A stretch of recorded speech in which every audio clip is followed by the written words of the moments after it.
Monkey You're Climbing, and welcome to another little episode about talking about life and climbing.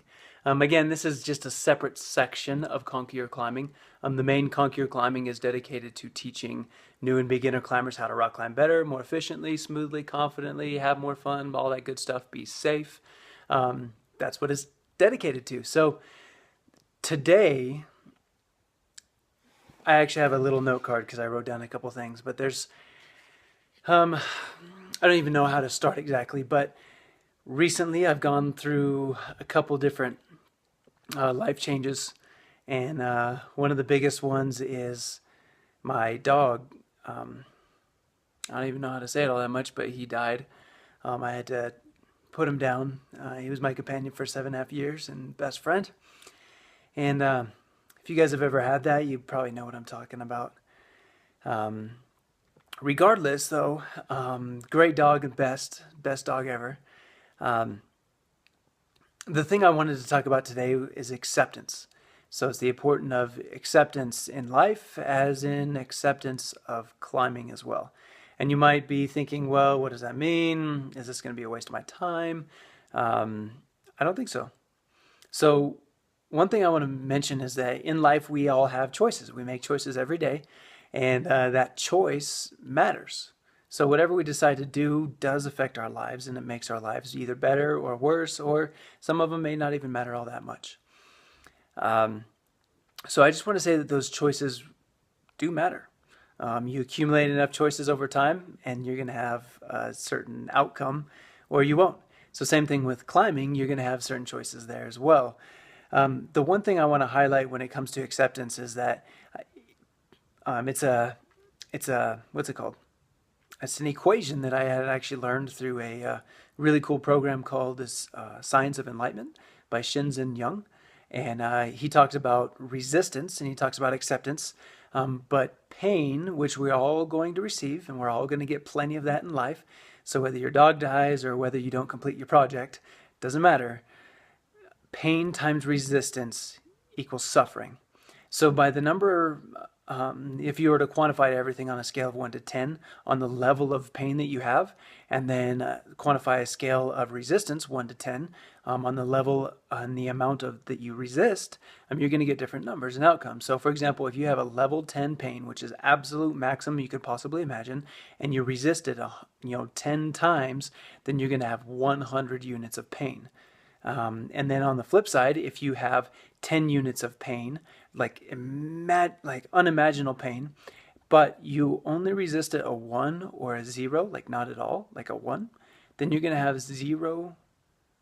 You're going to be just left with 10 units of pain. That's all you're going to have. Or if you multiply, say you resist it 2 times, 2 points, then you're going to have 20 levels, 20 units of suffering. So I hope I'm making sense to you. But the important part about this is that it's important that we accept things in life, no matter how difficult, hard, easy, whatever, accept it. Because only at that point, when you accept it and you act as if you chose it, then you can move on. Then you can move forward. And it doesn't mean that you're denying things, that you're saying, oh, I'm denying that my Kronk died, or I'm denying my Kronk, he's my dog. Or I'm denying that I fell on this project. You're not in denial. It's full acceptance that that's what happened. Okay. You may even want to learn something and explain it. Why did it happen? How could I have done better? Learn from it. It happened.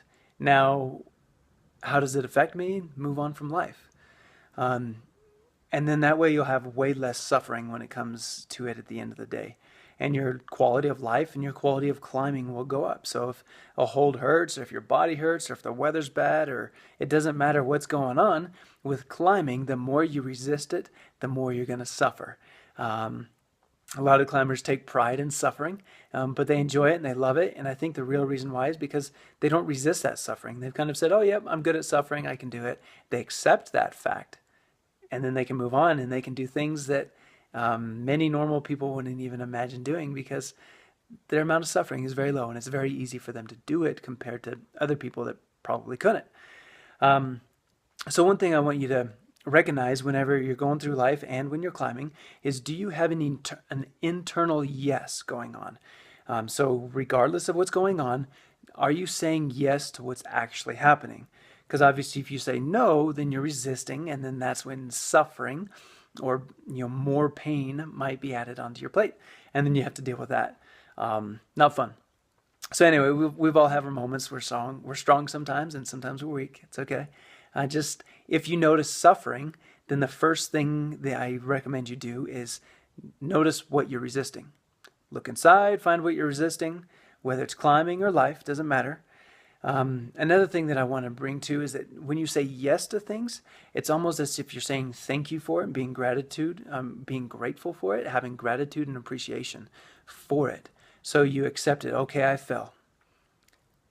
Thank you for being safe and all the good stuff, all the good things. And thank you for the lesson that I probably just learned. What is it that I needed to do differently? Okay, I just lost my job. Thank you. How can I move forward? Appreciation. Don't resist it. Say yes. It's just like in a computer language, like a binary computer language. All you have is zeros or ones. Same in life. You can either be saying no or yes to what's going on. So I encourage you to say yes. And life is just one giant yes or no, depending on how you change or react to it. And always in climbing, there's things you can control. There's things that you can't control. And your ability to say yes to all of them is important. One thing that I'd really want to stress too is that the more you say no to something, it takes more energy. So when you say yes, it actually takes less. And then the more you climb, you'll notice that it's our job as a climber to almost be like an energy miser, to be able to really retain our energy, to be able to save it for the crux move or to be able to get through the whole move or the whole route.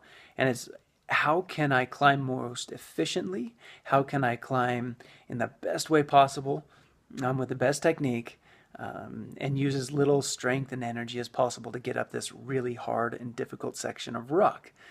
So the more you say yes to things, it takes less. So I think I kind of made that up. I haven't heard that anywhere else, but put this on your wall, put it on a paper, stick it on there. In fact, I did it. Say yes equals less. Or yes takes less. Something like that. Something along that line. I'd probably say yes takes less. So there's your little thought for today. Apparently it's taken 7 minutes. I'm sorry if it took so long just to get a simple point over. However, I'm curious about what are some of the things you resist in climbing? Is there something that's difficult for you? Something that's hard? Maybe in life? Or do you have any comments or things you want to add on? I know some people are going to think it's a little hippie or woo-woo just to say yes to everything. But I encourage you to give it a shot. Let me know some of the results or your experiences by simply saying yes. Or maybe notice some suffering right now in your life. How are you suffering? How can you say yes to it? How do you feel afterwards? And to bring it back to just a little personal note with my dog is after it was all said and done, I felt so much gratitude and appreciation for him and his life and what he did for me and the moments I was able to share with him. Awesome dog. Really awesome dog. And I was able to say yes to it in the moment, and it was a beautiful moment. I didn't really feel like I was suffering. So in the meantime, keep climbing. Take care, live a good life, and I'll talk to you next time. See ya.